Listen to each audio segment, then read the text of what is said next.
சற்று முன்பு கிடைக்கப்பெற்ற ஒரு அதிமுக்கியமான மற்றும் பரபரப்பான தகவல் ஒன்று மக்களே. காணொலியை முழுமைக்கும் பாருங்க.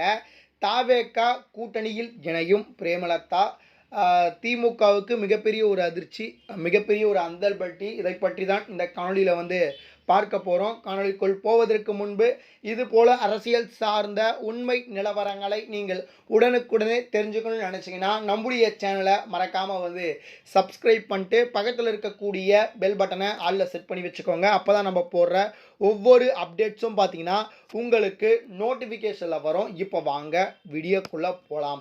அதாவது குறிப்பாக தற்பொழுது ஆளுங்கட்சியாக இருக்கக்கூடிய தாவேகா கட்சியுடன் பிரேமலதா அவர்கள் கூட்டணி வைக்க உள்ளதாகவும் ஏற்கனவே இருந்த திமுக கூட்டணியை முறித்து கொள்ள இருப்பதாக தகவலானது நமக்கு கிடைக்கப்பட்டிருக்கு. குறிப்பாக இடைத்தேர்தல் வருவதற்கு இன்னும் ஒரு சில மாதங்களே இருக்கக்கூடிய சூழலில் அதாவது பார்த்திங்கன்னா நிறைய விதமான தொகுதிகளில் இப்போ இடைத்தேர்தலானது நடைபெறப் போகிறது. அந்த இடைத்தேர்தலில் தாவேகாவுடன் பார்த்திங்கன்னா நம்முடைய தேமுதிக கூட்டணியில் இருப்பதற்கான வாய்ப்பு இருப்பதாக தற்பொழுது தகவலானது நமக்கு கிடைக்கப்பட்டிருக்கு.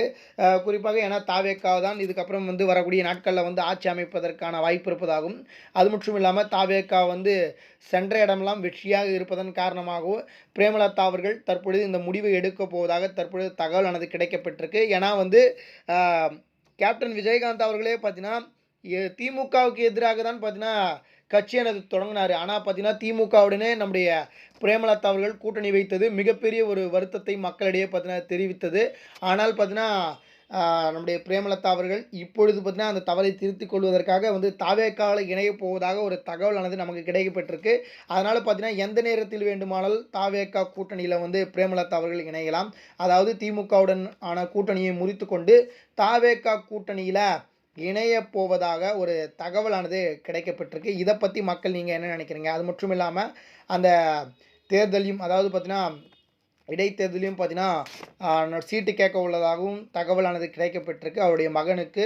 அதனால் பொறுத்திருந்து பார்ப்போம் என்ன நடக்குது அப்படின்னு சொல்லிட்டு. இது போல் அரசியல் சார்ந்த உண்மை நிலவரங்களை நீங்கள் உடனுக்குடனே தெரிஞ்சுக்கணும்னு நினச்சிங்கன்னா நம்முடைய சேனலை மறக்காமல் சப்ஸ்கிரைப் பண்ணிட்டு பக்கத்தில் இருக்கக்கூடிய பெல் பட்டனை ஆலில் செட் பண்ணி வச்சுக்கோங்க. அப்போ தான் நம்ம போடுற ஒவ்வொரு அப்டேட்ஸும் பார்த்திங்கன்னா உங்களுக்கு நோட்டிஃபிகேஷனில் வரும். நன்றி மக்களே. அடுத்தடுத்த வீடியோவில் சந்திக்கிறேன். அதுவரை உங்களுடன் விடை பெற்றுக்கொள்கிறேன். நன்றி, வணக்கம் மக்களே.